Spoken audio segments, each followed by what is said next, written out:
नमस्कार। आपण को ये साप्ताहिक कार्यक्रम को स्वागत। आपण तो निश्चय अवगत थे जे 2021-22 आर्थिक वर्ष पर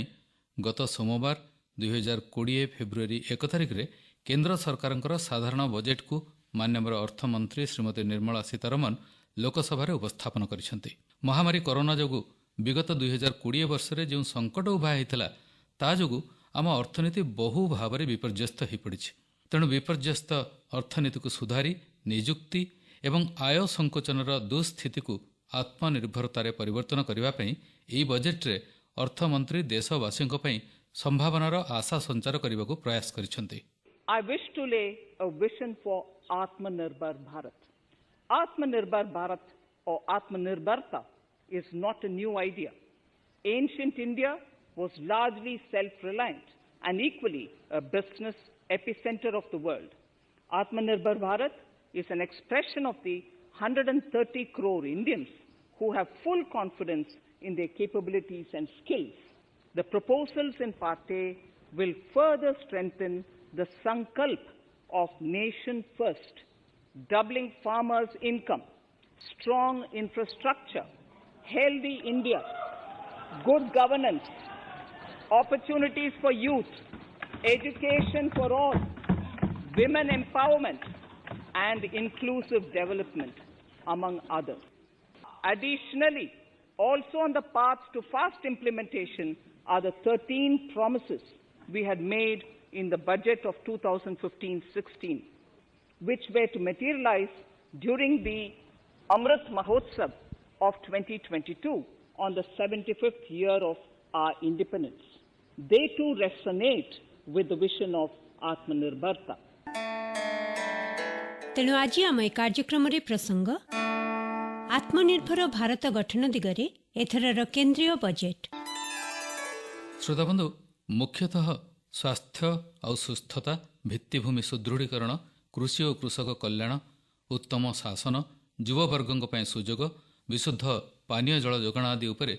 विशेष गुरुत्व दि जाइए। यह बजेट रे समुदाय 34.83 लाख कोटी बजेट रे स्वास्थ्य क्षेत्र पर गत थर अपेक्षा बहुगुण अधिक व्ययबराद करा जाई प्रधानमंत्री आत्मनिर्भर स्वस्थ भारत योजना आरंभ करने को निष्पत्ति निया जाइछि।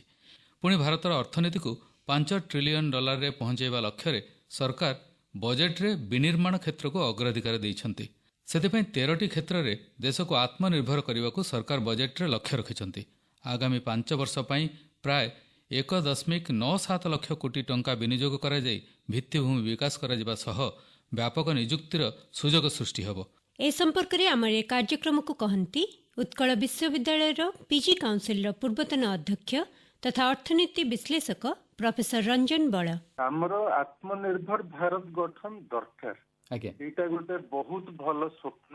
काहे दरकार ना एटा हेले इकोनॉमिक डेवलपमेंट हबो, सस्टेनेबल डेवलपमेंट भी आछिबो,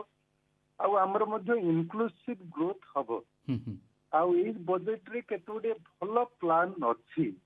आ प्रथम कथा कहबी जे भित्तिभूमि बा इंफ्रास्ट्रक्चर हमर निहाती दरकार। रास्ता घाट निहाती दरकार, भलो पोर्ट्स दरकार। हमर इथरे केतोडे भलो प्रोविजन हेछि डिफेंस क्षेत्र रे, प्रतिरक्षा क्षेत्र रो इंफ्रास्ट्रक्चर वृद्धि पाई, एग्रीकल्चर इंफ्रास्ट्रक्चर फंड मध्ये हेछि, जल जीवन मिशन हेछि। ये सब इंफ्रास्ट्रक्चर हमर निहाती दरकार। आ एवडा भलो किछि प्रोविजन एथर करा हेछि। Prime minister concept vocal for local बा लोकल फॉर ग्लोबल, ये सब पई हमर प्रथम दरकार education, skill development, health development. नहेले आत्मनिर्भर भारत हेई परिबो नाही। हमर ह्यूमन रिसोर्स डेवलपमेंट दरकार। ये बजेट रे मध्य रिसर्च एंड डेवलपमेंट उपरे, इनोवेशन उपरे मध्य फोकस दिया है, जो द्वारा कि हमर कॉम्पिटिटिवनेस बढ़िबो, कॉस्ट एडवांटेज बढ़िबो, हमें क्वालिटी प्रोडक्ट दे परिबा। ये सब हेले निश्चित एवडा आत्मनिर्भर भारत रे सहायता करिवो। से तो बड़ आमे तो देखि थाउ विगत दिन मानकरे जो बजेट गुडिक हेई जाईची, सेही बजेट गुडिक उपस्थापन रे मध्य शिक्षा पई, स्वास्थ्य पई बा दक्षता विकास पई, भित्तिभूमि सुदृढ़ करबा पई ए सब प्रस्ताव मध्य थाए। बजेट होची एक एक्शन प्लान आगे ये जो प्लानिंग गोटे बेसी निर्भर करुची इम्प्लीमेंटेशन ऊपर आमे खाली यदि प्लान करिया इम्प्लीमेंटेशन करिबा नै ताहले असुविधा हम केते गोटे भल कथा एथर अछि एथर अधिका पैसा कैपिटल एक्सपेंडिचर रे खर्च करा जिवा पई रखा जाई कैपिटल एक्सपेंडिचर हेले हमर लॉन्ग रन रे इकोनॉमिक डेवलपमेंट हबो रेलवे ठू आरंभ करी रोड्स ठू आरंभ करी प्रतिरक्षा ठू आरंभ करी सब रखा है एथर कैपिटल एक्सपेंडिचर एटा गोटे मिशन मोड रे हमको नबाऊ पड़िबो बा अभियान आकार रे नबाऊ पड़िबो आ यह पई मध्य जन आंदोलन दरकार आत्मनिर्भर भारत पई खाली स्लोगन रे रहिले हबनी वोकल फॉर लोकल और लोकल फॉर ग्लोबल ताक सब कार्यकारी करिया को पड़ी केतेटा लिमिटेशन कथा मध्य कहिबे हम भाबुथल बहुत बड़ बड़ रिफॉर्म आसीबो केना रिफॉर्म आसिले इज ऑफ डूइंग बिजनेस हबो परंतु land reform labour reform financial sector reform बा लीगल सेक्टर रिफॉर्म ये सब रिफॉर्म बेसी आसी नाही मध्यवित्त को एथरर केंद्रीय बजेट सेतटा खुशी करि परिनी बोली केतक अभियोग करुथिले भी व्यापक राजमार्ग निर्माण उज्ज्वला योजना रे आउ 1 कोटी परिवार को गैस जोगाण राष्ट्रीय रेल योजना बंदर गुड़िक परिचालना व्यवस्था आदि प्रस्ताव गुड़िक आत्मनिर्भर भारत गठन दिगरे बेस सहायक होब बोली मन करती जनाशुना बजेट विश्लेषक तथा वरिष्ठ चार्टर्ड अकाउंटेंट अरुण कुमार सावत गत वर्षटा जाक आमर कोविड पेंडेमिक रे इफेक्ट थाइकि भी गवर्नमेंट मिनी बजेट भलिया प्राय 5 थर करिके 27 लक्ष 27 लाख करोड़ रो वेरियस अनाउंसमेंट्स करचती सेटा आरंभ होला जे आत्मनिर्भर पाई बोलिकरी आमे सब कोन कोन करिबा आ सेटा तो सब कौन से प्रकार फॉरेन ऊपर डिपेंडेंट नाही सब आमर भारत रे केमते आमे सब सहायता करिबा जोटा द्वारा शिल्प उन्नति हबो आउ आमे लोन्स दबा आमे टैक्स दे रिहाती दबा सब जिनस करले सब जाका आमर भारत पई हेता भारतर इंडस्ट्री पई भारतर लोकन को पई ये सब जाक भाभी चिंती करी डिफरेंट प्लेसेस रे डिफरेंट बेनिफिट्स दवा पई गवर्नमेंट अनाउंस कले एटा गोटे बोल्ड बजेट हे गला सब बेले कोन होतुबार ना डेफिसिट को डरी करी विभिन्न प्रकार टिकस पकई करी ए सब चलथिला ऋण फिगर ता बढ़िया को हबनी किंतु हठात गवर्नमेंट गोटे कहिले लेट अस डेफिसिट हेले हो पछके देशर किंतु उन्नति हबो आमे सेटा देखिबा 15 लाख कोटी टंका विल बी द डेफिसिट 3.5 जगह 9.6% हेले भी गवर्नमेंट वरीड नहंती आ से कहउचंती कोन डेफिसिट ऑफ ऋण उठेबा इज नॉट बड़ कथा आमे कैपिटल इन्वेस्टमेंट केमती करिबा रेवेन्यू एक्सपेंडिचर आगो बेसी होतुबार ता बदल रे इने कैपिटल एक्सपेंडिचर करिवे ताइरे 5.5 lakh crore they want to spend this हेले ई जो टंका खर्च होबो आइरे एसेट क्रिएशन होबो भित्तिभूमि उन्नयन करा जिवो भित्तिभूमि उन्नयन rural as well as urban रे करिया को हेल्थ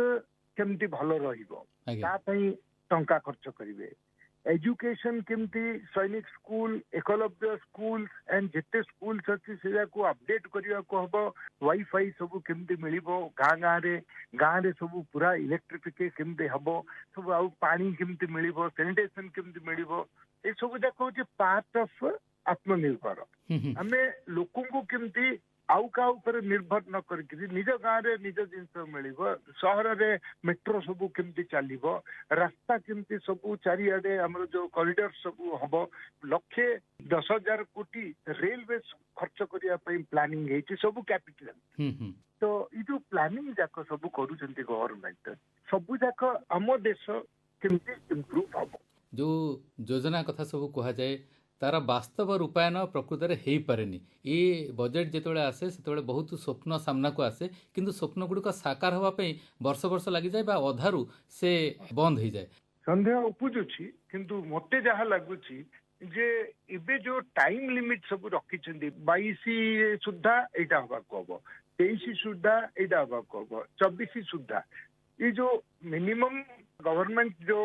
पिलर्स डिक्लेयर करछन 6टा पिलर लास्ट पिलर होची minimum government and maximum governance आज्ञा से जो गवर्नेंस रे निश्चय सबु जाक रिव्यू हबो हमें जहाँ जहाँ प्रतिश्रुति देइचंती ए जाक हमें करिचंती ना करी नाहंती कोडी हमें पछरे पडुचंती जेमति प्राइवेट सेक्टर रे मॉनिटरिंग होची मोर आशा जे गवर्नमेंट भी सेमती मॉनिटरिंग करिवे हमें जा सब भाषण दे देले किंतु इम्प्लीमेंटेशन होची ना नाही ये जो आत्मनिर्भर भारतर कथा कह जाइए जो प्रस्ताव गुड़िक रही से निजुक्ति क्षेत्र केमिति रहिबो कारण युववर्गर अनेक आशायी थांती जे बजेट रे किछि नुआ कथा आसले निजुक्ति हमको बेसी मिलिबो निजुक्ति रे कोन हेछि ई जो गवर्नमेंट पैसा जाक खर्च करिवे सबुथिरे लोक दरकार आउ आपणकर इंडस्ट्री अधिक प्रोडक्शन करी से जाक बाजार को छाड़िया हम प्रोडक्शन पई से माने पीएलआई स्कीम रे that is production linked incentive scheme करी छथि तो प्रोडक्शन अधिक हो तो प्लानिंग होची जे भी जो हमें नेगेटिव ग्रोथ रे अछंती 7% एटा केमती 11% पॉजिटिव ग्रोथ को जीवो भारत भलिया गोटे देशर इकोनॉमी जदि पॉजिटिव ग्रोथ ऑफ 11% जदि होची ताहले निश्चय आउ थे आम प्री पेंडेमिक सिचुएशन आमर जो सब इंडस्ट्री सब जो चली ताठू भी अधिक प्रोडक्शन करी डिमांड मीट करिया कहब अर्थ लोकों को जो माने थिले तांको अनएम्प्लॉयमेंट देबे एथरर केंद्रीय बजेट को एक संतुलित बजेट बोली स्वागत करबा सह एहा आत्मनिर्भर भारतर स्वप्न को साकार करबो बोली कहंती ओडिशार एकमात्र अर्थनीति भित्तिक पत्रिका भूमिर संपादक सत्यव्रत पंडा ए बजेट को आमे एथि पे संतुलित कहिबा जे सारा विश्व जतेबेले महामारी कोरोना प्रभावित हेछि आमर अर्थनीति 7.7 संकुचित हो जाइछि सेतेबेले आमर जातीय आय को बा जीडीपी को एक स्वाभाविक स्थिति को आनिबा पई आमर नियुक्ति एवं रोजगार को कोविड पूर्ववर्ती स्थिति को पुणी फेरई आनिबा पई ये गोटे प्रयास है बजेट रे एवं ता सहित जो दीर्घसूत्री लक्ष्य रही प्रधानमंत्री मोदी जे एक 5 लाख कोटी डॉलर अर्थनीति करवा एवं लॉन्ग टर्म रे अभिवृद्धि हार को एमिति बढ़ाई दबा जहाँ फल कि भारत अभिवृद्धि हार सारा विश्व रे द्रुततम हबो ए प्रकार आभिमुख्य नहीं प्रधानमंत्री काम करुचंती तो यही जो दुईटी जिनिस गोटे हूँ सर्ट टर्म स्ट्राटेजी स्वल्प समय भीतर रणनीति हम जो कि आम कोविड रो विपद रु बंचिबा एवं अन्य पक्षरे गोटे दीर्घसूत्री लक्ष्य रहिबो गोटे पक्षरे वेलफेयर स्कीम्स अन्य पक्षरे होची अभिवृद्धि हार ए संतुलित हबार